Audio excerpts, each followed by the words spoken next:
Voilà, dans ces scènes, juste après les scènes de bombardement, nous voulions montrer la vie de tous les jours qui continuait. Donc il y avait les bombardements et le lendemain la vie reprenait en fait dans la ville. On voyait les gens qui continuaient leur vie de tous les jours, des vues sur Téhéran. Ensuite, une scène de basket, même s'il y avait les bombardements, il y avait les enfants qui néanmoins jouaient à l'école. Donc il y avait cette scène de basket où ça finissait par jeter le ballon sur la tête d'une de leurs copines, comme ça gratuitement juste pour rigoler. Après, bon voilà, on avait pensé aux gamines qui iraient, qui marcheraient dans la rue, une petite scène de drague, et voilà quoi.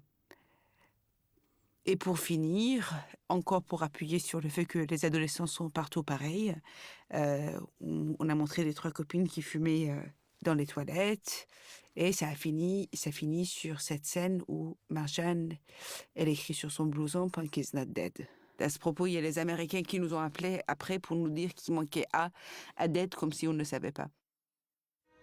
À l'arrivée, donc, nous avons gardé cette scène de la ville, justement, après les bombardements. Et pour des besoins narratifs, évidemment, et c'est pour une question de rythme, les autres scènes que nous avions pensées, d'abord, on les a coupées. Donc, la scène de basket a été coupée, donc on garde que la petite scène de drague. La scène avec les cigarettes aussi, on les a coupées, parce que en tout, ça faisait quelque chose qui était trop long pour montrer que la vie allait reprendre. Et avec ces quelques images, on avait déjà tout montré, donc on est allé à l'essentiel.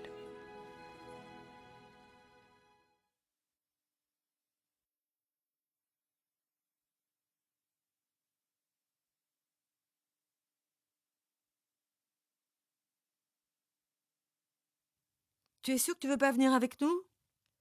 L'air de la mer te fera du bien. Non, vraiment, j'ai envie d'être seule. Ne vous inquiétez pas. Je veux mourir. Je veux mourir. Donc, comme cette histoire, elle est un tout petit peu autobiographique, pour la scène de suicide, j'ai préféré laisser cette scène être traitée par Vincent, parce que c'est très très dur, en fait, c'est très dur de vouloir faire une suicide, et après de penser à ça et de le mettre en scène, ça me paraissait impossible. Donc, j'ai demandé à Vincent de s'occuper de cette scène. Enfin, ça s'est fait comme ça, quoi. Et Vincent, donc, il a fait un storyboard qui était vraiment magnifique, où à la fois, il utilisait le symbolisme, à la fois, il allait dans l'expressionnisme le plus pur et le plus dépouillé. Et il a fait quelque chose qui, d'un point de vue artistique, était juste merveilleux.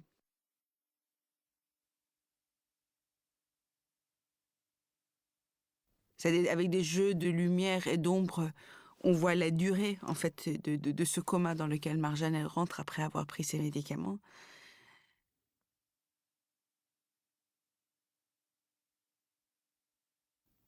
Ensuite, les fleurs qui poussent, en fait, ce sont les tulipes. Les tulipes sont le symbole, en fait, des martyrs en Iran. Donc, voilà, c'est le désarroi de Marjane et aussi sa culpabilité d'avoir quitté un pays où il y a eu 1 million de morts, où pendant cette guerre-là, elle n'était pas là. Donc, cette fleur qui est le symbole du martyr de la guerre qui se fane.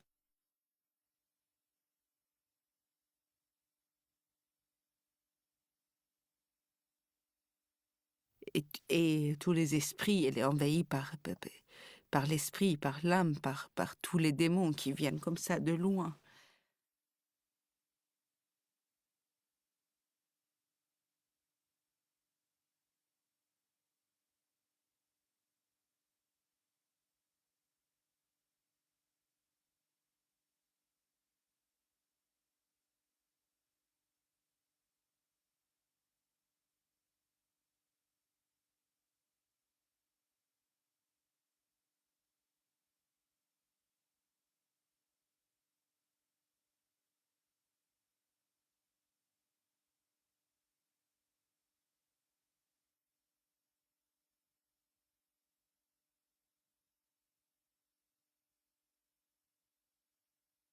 On voit la main donc de cette gamine qui est morte dans les bombardements de la famille des Baba Lévi, que Marjane essaie de sauver, et en vain.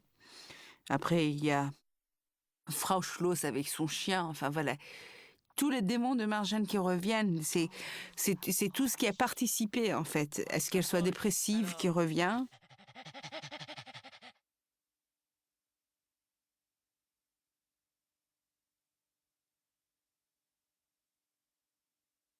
Or, avec ça, il y avait deux problèmes. Le premier problème, c'était une question de rythme dans le film, parce qu'un film, c'est toujours une histoire de rythme. Juste avant, en fait, cette scène-là, nous avions les grandes périples de Marjane à Vienne, où pendant 3 minutes, en fait, on la voit, la descente aux enfers de Marjane à Vienne.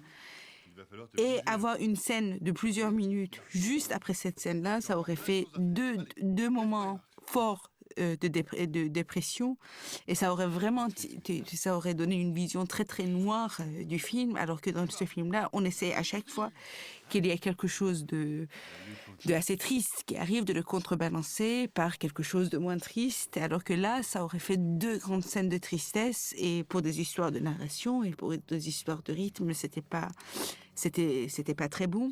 Et puis il y a un autre problème qui s'ajoutait, mais ça c'est un problème très très personnel, c'est-à-dire moi je n'avais pas de problème à montrer une scène de suicide, même avec des choses très symboliques, telles que Vincent l'avait fait, sauf qu'il s'agissait de ma vie à moi, et j'avais l'impression qu'on en montrait un peu trop, et je suis un peu trop pudique pour ça. Et en fait, dès que je l'ai expliqué à Vincent, enfin, il n'y avait pas de doute, quoi. On a coupé cette scène-là. La scène, en plus, à laquelle je tenais énormément, parce que, pour le redire, d'un point de vue artistique, c'était tellement, tellement intéressant. Pour moi, c'était du cinéma surréaliste. Mais bon, c'était pour les raisons narratives. On l'a coupé, et c'était là aussi où Vincent et moi, on se rejoint beaucoup. C'est que, même si ces scènes étaient bordées et faites par Vincent, comme ça ne servait pas au film, ça lui a posé aucun problème, il a coupé. Et tout le long de ce projet, ça a été comme ça, quoi. On n'a jamais fait les choses pour avoir raison, on a fait les choses pour faire un bon film. Et si pour ce bon film, ça voulait dire qu'une scène magnifique, il fallait le couper juste pour en garder la fin, eh ben on l'a fait.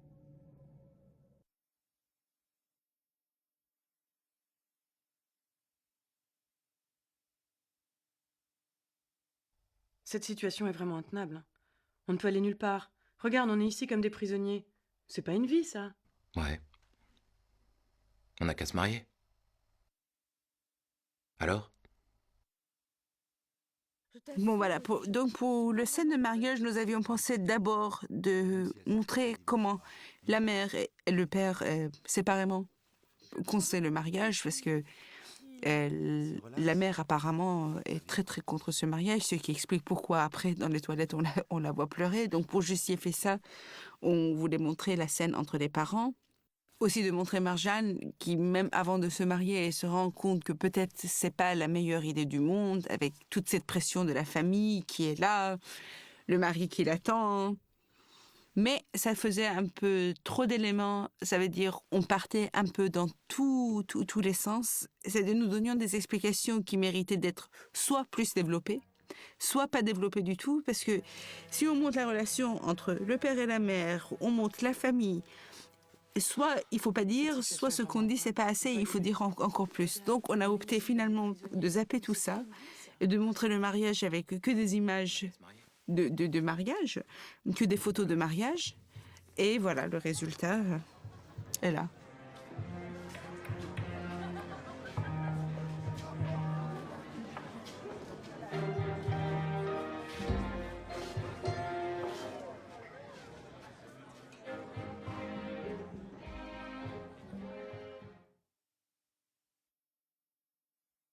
Voilà, donc là, ce que vous voyez, ce sont les animations, mais c'était les tout premiers essais d'animation qu'on a fait, mais vraiment bien en amont, avant le début du film. Voilà le bus en 3D, très moche. Voilà les marches qui sont pas très très bons. Enfin voilà, tout ça, ça a été après amélioré. Donc Tu n'as pas vu le ça, film, ma c'était voiture un essai d'animation qu'on a fait. Mais je les avais laissées là, Bon, sur la table. comme vous voyez, il est vraiment pas très réussi. Elles étaient pourtant là. Mais c'était surtout pour voir comment on allait traiter, par exemple, les scènes qui se passaient pendant la nuit, si on allait faire des ombres ou pas. Donc, nous avons fait des essais T'as vu le de ma voiture qui n'ont été aucunement convaincants pour arriver finalement au résultat final. Ça veut dire moins on met d'ombre et plus on va dans la sobriété, et mieux c'est. La scène que nous voyons, c'est la scène du basket, c'est la scène qu'on ne voit pas finalement dans les films. Et justement, en voyant cette animation-là, on a compris ce que nous voulions absolument pas faire, parce que comme vous voyez dans cette scène, il y a beaucoup de stretch et de swipe, ça veut dire beaucoup de déformation. Ça fait très cartoon. Pas que nous n'aimions pas le cartoon, mais le fond de notre histoire, ça conditionne la forme que nous voulions donner et que donc cette forme ne nous convenait pas. Et puis le contraire du scène de basket, ça arrivait sur l'animation que vous allez voir juste après. Pour la première fois, ça a été fait par Gene Wang, qui a commencé à travailler avec nous dès le début du projet. Quand il a fait cette scène de danse entre Anouche et la petite Marjane, quand on l'a vue pour la première fois, c'est là où on s'est dit, c'est exactement ça ce qu'il nous faut comme animation. Et tout est parti à partir de là.